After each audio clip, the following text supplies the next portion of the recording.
এদেশের সর্ববৃহৎ এবং সবচেয়ে শক্তিশালী দল হিসেবে বিএনপির আত্মবিশ্বাসের একটা ঘাটতি আমরা লক্ষ্য করছি। এমনটি মনে হচ্ছে যে বিএনপি তার নিজের ক্ষমতা সম্পর্কেই খুব একটা সচেতন নয় এবং এজন্যই তারা বিভিন্ন ক্ষেত্রে বা বিভিন্ন ব্যাপার নিয়েই তারা ষড়যন্ত্র, প্রতারণা ইত্যাদি দেখতে পাচ্ছেন। বিএনপিকে ইভেন মাইনাস করার ষড়যন্ত্র চলছে, এরকমটিও তাদের দলের কিছু শীর্ষস্থানীয় বা মাঝারি মানের নেতাদের ভিতরেও এরকম একটা বিশ্বাস কেন জানি জন্ম নিচ্ছে। তারা এক ধরনের কি বলে এটাকে প্যারানয়ের মতো সৃষ্টি হয়েছে। অবশ্যই এটা অনস্বীকার্য যে জুলাই সনদের যে হয়েছে, মানে ফাইনাল যে রিকমেন্ডেশনগুলো এসছে, রিকমেন্ডেশন কিন্তু এটা কোনো একেবারে বাইন্ডিং কোনো ডকুমেন্ট না, সেখানে এটা সরকার করবেন। সেখানে বিএনপির মনোমত হয় নাই অনেক কিছুই, বা বিএনপির যে বিষয়গুলো নিয়ে তাদের আপত্তি ছিল সেগুলোকে অন্তর্ভুক্ত করা হয় নাই। কিন্তু এটাকে এত বাড়িয়ে এটাকে প্রতারণা বা ইভেন মাইনাস বলার, এটা একটু মানে সন্দেহের চোখে দেখতে হয় ব্যাপারটাকে। বিএনপির সক্ষমতা অনেক, বিএনপি আসলে এমনই একটা শক্তিশালী দল যে তারা ইচ্ছা করলে যে কোনো ডিসিশনে ভিটো দিতে পারে, এটা লিখিত না হোক। তাদের এক ধরনের তাদের যে শক্তিমত্তা, এবং এই যে স্পেশালি এখন তো ঢাকার বাইরে, ইভেন ঢাকার ভেতরেও সচিবালয় বলেন বা অন্য থানা পর্যায়ে বলেন, কোনো কিছুই বিএনপির কে উপেক্ষা করে করা খুবই কঠিন। হ্যাঁ, এখন বিএনপি নিজেদের ভিতরে গন্ডগোল করে মারামারি করলে সেটা তো আর কিছু করার নাই, কিন্তু তাদেরকে মাইনাস করার চেষ্টা হচ্ছে, তাদের বিরুদ্ধে ষড়যন্ত্র চলছে, সবকিছুর ভিতরে তারা ষড়যন্ত্র দেখছেন, এটাও ঠিক বোধগম্য হচ্ছে না।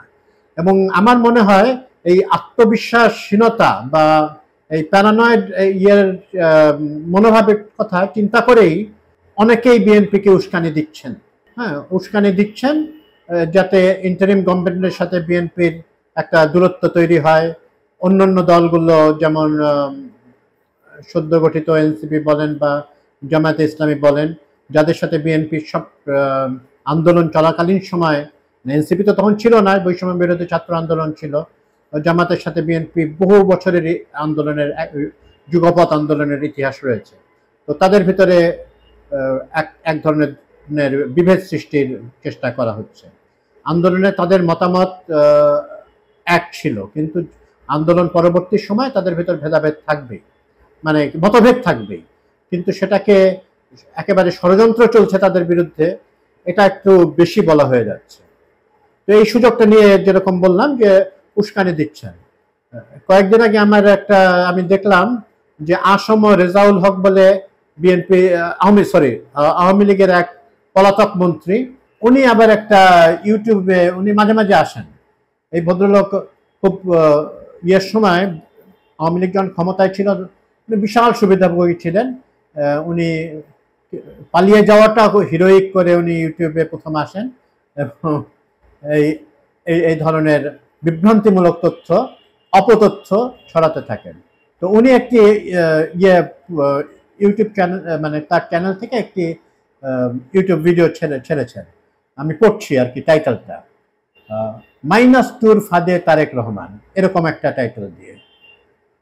তো তার নিজের দল আওয়ামী লীগ তো অলরেডি মাইনাস হয়ে গেছে, হ্যাঁ, কার্যরত, তাদের কার্যক্রম নিষিদ্ধ এখন, এবং তাদের ওই কিছু ঝুটিকা মিছিলের করা ছাড়া এবং বিদেশের নিরাপদ দূরত্বে থেকে বিভিন্ন রকমের এখানে আনরেস্ট তৈরির প্রচেষ্টা ছাড়া আওয়ামী লীগের কিছু নাই। তো তারা বিএনপিকে সঙ্গে আনতে চাচ্ছে, মানে তারা বলতে চাচ্ছে যে সেই 1/11-এর সময় যে -2 ফর্মুলা হয়েছিল আসলে কিন্তু -4 ছিল। এটা পরবর্তী কোনো ভিডিওতে এটা ব্যাখ্যা করা যেতে পারে। তো তারা নিজেরা যেহেতু মাইনাস হচ্ছে, তারা বিএনপিকে সাথে নিয়ে মাইনাস হতে চায়, এরকম একটা কাজ মনে হচ্ছে। তো আওয়ামী লীগ ও তার দোসররা খুব স্বাভাবিকভাবেই এরকম উস্কানিমূলক কার্যকলাপ চালিয়ে যেতে পারেন। তো কিন্তু বিএনপি যে উস্কানির ফাঁদে পড়বে এটা দুঃখজনক। বিএনপিতে অনেক প্রাজ্ঞ রাজনীতিবিদ রয়েছেন যাদের মেধা নিয়ে প্রশ্ন তোলার অবকাশ নাই, আসলে তাদের রাষ্ট্র পরিচালনা করার অভিজ্ঞতা রয়েছে। তারা থাকবে অনেক কনফিডেন্ট এবং আপবিট মোডে। এই ফেব্রুয়ারিতে নির্বাচন হতে যাচ্ছে, সেখানে ওনারা মানে কোনো দৈব দুর্বিপাকে না পড়লে তারাই সরকার গঠন করতে চলেছেন এবং তাদের এই থেকেই প্রধানমন্ত্রীও তাদের থেকেই হবে। কিন্তু তাদের আচার আচরণ মনে হচ্ছে যে একেবারে সদ্য গঠিত একটা বা খুব দুর্বল একটি দলের মতো। তারা সব কথাতে নার্ভাস হয়ে যাচ্ছেন, প্রতিটা কথায় তারা রিয়াক্ট করছেন বেশ জোরালো ভাবে, তাদেরকে ব্যাখ্যা করলেও তারা বুঝতে চাচ্ছেন না। তো আবার ফিরে আসি আসম রেজাউল ইয়ের কথায়। তো উনি তো এটা বলবেনই, বা তার আওয়ামী দোসরদের বা আওয়ামী লীগারদের এই ধরনের কথাবার্তা বলা বা উস্কানি দেওয়া, কারণ তারা বিএনপির আশ্রয় চাবে। হ্যাঁ, এখনই চাচ্ছে, আবার বিএনপি ক্ষমতায় আসে, মানে যদি ক্ষমতায় আসে তখন তারা বিএনপির আশ্রয়, এখনো অনেকে আশ্রয় নিচ্ছে।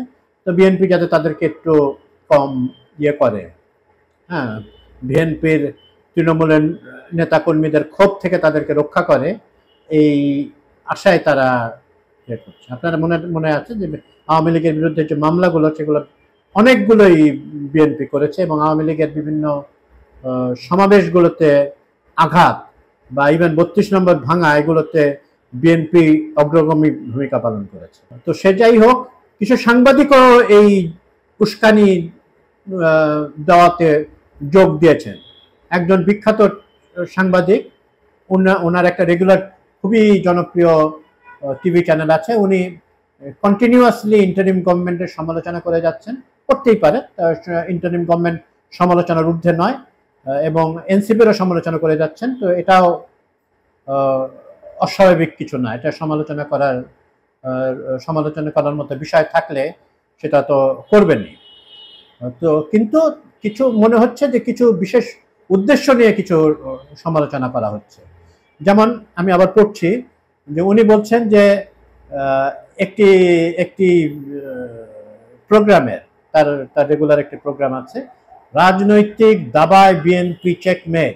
ওইটাও এক ধরনের চেকমেট, মানে দাবা যারা খেলেছেন বা দাবা সম্পর্কে যারা জানেন তারা জানেন চেকমেট মানে শেষ, মানে বিএনপি বাদ হয়ে গেল, মাইনাস। সনদের সব রিকমেন্ডেশন যে যে ঐকমত্য কমিশন দিয়েছেন, সেগুলো বিএনপির পছন্দসই হওয়ার কথা নয়, কিন্তু এটা এখনো কোনো আসেনি, নির্দেশনা গভর্নমেন্ট থেকে আসেনি। সরকার এখনো বলে নাই যে গণভোটটা তারা নভেম্বরে বা জাতীয় নির্বাচনের আগে করে ফেলবেন, বা দলীয় প্রধান এবং প্রধানমন্ত্রী এক ব্যক্তি হতে পারবেন না, এরকম কোনো ঘোষণা তারা দেন নাই। তারা তাদের শুধু রাজনৈতিক দলদের সাথে, তো জাতীয় ঐকমত্য কমিশনের কথা বলছি, তারা শুধু তো রাজনৈতিক দলগুলোর সাথে মিট করেন নাই, তারা তো বিশেষজ্ঞদের সাথেও মিট করেছেন। শেষের দিকে 10-12 দিন ধরে বিভিন্ন বিশেষজ্ঞদের সাথে তারা মিট করে তারা একটা রিকমেন্ডেশন পাঠিয়েছেন এবং বিকল্প প্রস্তাব সহ রিকমেন্ডেশন পাঠিয়েছেন। তো এটা এখন সরকারের কোর্টে, ইলেকশন কমিশনের কোর্টে বল, তারা এটা নিয়ে কতটুকু কি করবেন সেটা দেখা যায়। তো সেটা না দেখে বিএনপি তার রিজার্ভেশন প্রকাশ করতে পারতো, কিন্তু একেবারে প্রতারণা বলে ফেলা বা রিকমেন্ডেশন দেওয়ার অধিকার তো আছে। এবং কোনো গণভোটে এখন পর্যন্ত দুনিয়ার ইতিহাসে হয় নাই যে নোট অফ ডিসেন্ট সহ গণভোটে যাবে একটা সনদ বা কোনো বিষয়। তো বিএনপির এই ধরনের ভয় পাওয়াটা দুঃখজনক। বিএনপিকে আটকানোর মতো বা বিএনপিকে পরাজিত করার মতো শক্তি বাংলাদেশে এখন পর্যন্ত কোনো দলের নাই। এবং আওয়ামী লীগের যে অবস্থায় গিয়েছিল, যদি 3টা নির্বাচন ঠিক মতো হতো, ওগুলোতেও বিএনপি জেতারই সম্ভাবনা বেশি ছিল। 14, 18, 24 এগুলোতে যদি বিএনপি জিততো, কারণ 14তে তো জেতা, মানে বিএনপি জিতে এবং যদি সুশাসন প্রতিষ্ঠিত করতে পারত। কারণ আমরা জানি যে 2008-এর ইলেকশনটা আসলে ঠিক ফ্রি ফেয়ার হয় নাই এবং লেভেল প্লেইং ফিল্ডও ছিল না। তো বিএনপি এই 4টি ইলেকশনের মানে জিতে এবং জেতার সম্ভাবনা মানে ব্যাপক সম্ভাবনা ছিল, এবং সুশাসন করলে পরপরও জিততে পারত তারা, বা অত্যন্ত শক্তিশালী বিএনপি 96 সালেও বিএনপি অত্যন্ত শক্তিশালী বিরোধী দল হিসেবে ছিল। বিএনপিকে আরেকটু আত্মবিশ্বাসী হতে হবে। অন্য কিছু রাজনৈতিক দল ধর্মভিত্তিক যেমন জামাতে ইসলামী, এদের জনপ্রিয়তা বাড়ছে, এটা ঠিক। কারণ বিএনপি হয়তো 280টা আসন পাবেন না, কিন্তু তারা ভালো মেজরিটি নিয়ে জিতবেন, বা 2/3 কেউ কনফিডেন্টলি বলা যায় মুশকিল। আমরা 91 ইলেকশনে অনেকেই বলেছিল আওয়ামী লীগ 2/3 পাবে, কিন্তু বিএনপি তো জিতে গেছে। কিন্তু এখন কোনো অবস্থাতে বিএনপি হেরে যাবেন একটা ফ্রি ফেয়ার ইলেকশনে, এটা সম্ভব না। এবং ফ্রি ফেয়ার ইলেকশন না দেওয়ার কোনো বিকল্প নাই ইলেকশন কমিশনের কাছে। যারা ভবিষ্যৎ সরকার গঠন করতে চলেছেন বা যাদের সরকার গঠন করার সম্ভাবনা মানে পার্সেন্টেজ হিসাবে অন্তত 80%-এর বেশি, তারা আরেকটু কনফিডেন্ট মুড আশা করি। আপনারা সরকার চালাবেন এরকম সব কিছুতে রিয়াক্টিভ একটা মনোভাব নিয়ে, সেটা তো আসলে বাঞ্ছনীয় নয়। আপনারা টপ টু বটম লিডাররা এরকম প্রতিটি কথায় পান থেকে চুন খসলেই আপনারা ষড়যন্ত্রের গন্ধ পাচ্ছেন। এটা দেশের সর্ববৃহৎ এবং সবচেয়ে ক্ষমতাবান রাজনৈতিক দলের কাছে প্রত্যাশিত নয়।